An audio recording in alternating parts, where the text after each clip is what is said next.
Buckle up, focal point viewers, because we're diving into a story that's got the world buzzing. President Donald Trump just touched down in Qatar, but it's not just his Middle East diplomacy making headlines. It's a jaw-dropping $400 million Boeing 747 gifted by Qatar's royal family that's sparking a firestorm of controversy. Is this the deal of the century or a diplomatic disaster waiting to happen? Welcome to Focal Point, your go-to source for breaking down the news that matters. Today we're unpacking the plane scandal, Trump's bold moves in the Gulf, and what it all means for America and the world. Let's get to it. First, let's talk about this plane, because wow, it's a big deal. Literally. This isn't just any jet, it's a $400 million Boeing 747 promised to President Trump by Qatar's royal family. That makes it the most expensive presidential gift in U.S. history. But here's the catch. Nothing this lavish comes without strings, and both Democrats and some Republicans are sounding the alarm. They're saying there's no such thing as a free plane, and taxpayers could be on the hook for hundreds of thousands of dollars to refit it for presidential use. So, what's the deal with this high-flying gift, and why is it causing such a stir? Let's break it down. The plane is meant to serve as a temporary Air Force One because Boeing's promised replacement won't be ready until 2027. Trump says he needs something now to jet around the world, and Qatar's offer fits the bill. But before it can carry the president, this 747 needs a serious overhaul. Think high-tech gadgets, security sweeps for bugs, and all the bells and whistles that make Air Force One a flying fortress. That's where the taxpayer concerns come in. Retrofitting a plane like this isn't cheap, and critics are worried about the cost. But the price tag is just the start. The bigger issue is the optics and the potential conflicts of interest. Trump's personal finances and his company, the Trump Organization, which is now run by his sons, are already under scrutiny for their tangled web of international dealings. Accepting a massive gift from a foreign government like Qatar, which has complex ties in the Middle East, raises red flags for many. Some are asking, what does Qatar expect in return? And how does this fit into Trump's broader Middle East strategy? Trump, of course, isn't fazed by the backlash. In true Trump fashion, he's doubling down, posting late into the night to defend his decision. He's called the plane a great deal for America, arguing he'd be stupid not to accept it. He's even framed it as a gift not to him personally, but to the Department of Defense and the American people. After its use as Air Force One, Trump says the plane will be donated to his presidential library. But skeptics aren't buying it.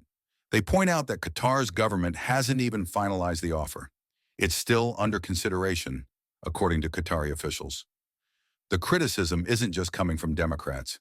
Even some Republicans, like Senator Rand Paul from Kentucky, have called the move a bad look, warning about the appearance of impropriety.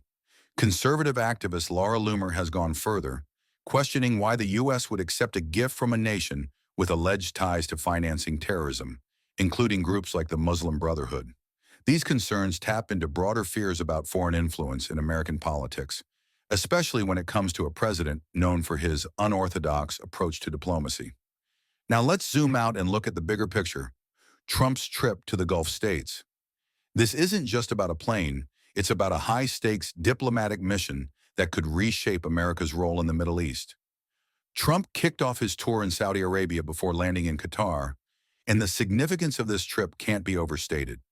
8 years ago, his first foreign trip as president was to this very region, signaling its importance to his political, diplomatic, and, let's be real, commercial agenda. So what's Trump trying to achieve this time around? For starters, Trump's talking big numbers. $1 trillion in investments, to be exact. That's the figure the White House is throwing around, with Saudi Arabia alone reportedly pledging $600 billion, including $142 billion in defense spending with the U.S. That's double their usual budget. But focal point viewers, you know we don't just take these numbers at face value. Big promises like these often come with asterisks, and it's unclear how much of this money will actually materialize or what it'll mean for the U.S. economy. Beyond the dollars, Trump's trip is a deliberate pivot from the previous administration. President Joe Biden's team deprioritized the Middle East in favor of Asia, but Trump's doubling down on the Gulf's strategic importance. He's building on his relationships with leaders like Saudi Crown Prince Mohammed bin Salman and Qatar's Emir, aiming to secure America's influence in a region critical for energy, security, and geopolitics. But here's where things get really bold and classic Trump. One of the standout moments of this trip is his meeting with Syria's interim president, Ahmed al-Sharaa. This is huge, focal point fans, because it's the first time in 25 years a U.S. leader has met with an official Syrian government figure. Oh, and get this. Al-Sharaa was on the U.S. terrorism watch list until very recently, with a bounty on his head. Trump's decision to sit down with him and lift sanctions on Syria at the request of Saudi Arabia and Turkey is a diplomatic gamble that's raising eyebrows. Why take such a risk? Trump's team says it's part of a broader vision to stabilize the Middle East. By engaging with Syria, Trump hopes to normalize its relations with Israel, crack down on terrorism, and counter groups like ISIS.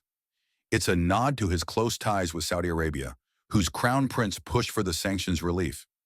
But it's also a flex, a way for Trump to show he's not afraid to make bold moves, even if they stir controversy. And Syria's just one piece of the puzzle. Trump's trip comes amid a flurry of diplomatic activity in the region. There's the fourth round of talks on a new Iran nuclear deal happening in Oman, plus a potential meeting in Qatar between Russian President Vladimir Putin and Ukrainian President Volodymyr Zelensky. These developments underscore the Gulf's role as a hub for global negotiations. Trump's positioning himself as a dealmaker who can navigate this complex landscape, but the plane controversy is casting a shadow over his efforts. So, what's the takeaway, focal point viewers? Trump's Middle East tour is a high-wire act, part diplomacy, part business, and all Trump.